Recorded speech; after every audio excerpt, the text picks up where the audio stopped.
experiment, we're going to do Sink or Float Soda Pop Edition.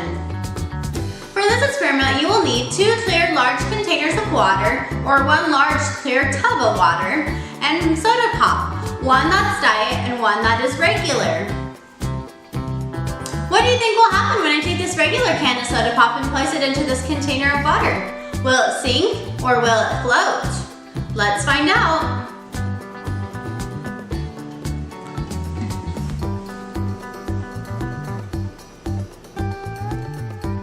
It sinks. What do you think will happen when we place this diet can of soda pop into this container of water? Will it sink or will it float? Let's find out.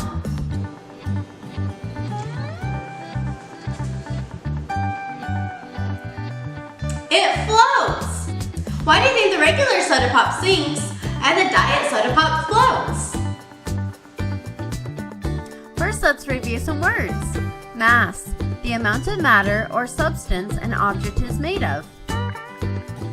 Volume, how much space an object takes up, usually measured in liters or milliliters for fluids. Density, a measure of the mass per unit volume of a substance. Sugar, a big carbohydrate called sucrose that is made up of 2 smaller carbohydrates called glucose and fructose.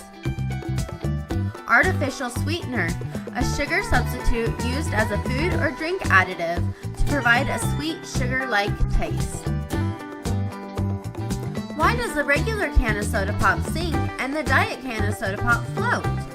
Water has a density of 1 gram per milliliter. This means that objects will float in water if their density is less than 1 gram per milliliter, and objects will sink in water if their density is greater than 1 gram per milliliter.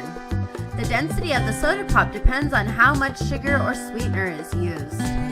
Regular soda pop is sweetened using sugar, a lot of sugar. The 33 grams of sugar in the regular soda pop makes it more dense in the water, causing it to sink. Diet soda pop is sweetened using artificial sweeteners. The very small amount of artificial sweetener in the diet soda pop has a very small effect on the mass, which results in it being less dense than water, causing it to float.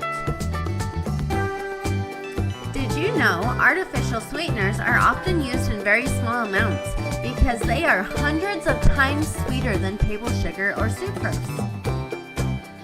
Take it to the next level. Change the density of the water by adding salt to it. Does changing the density of the water affect the results? Thanks for watching!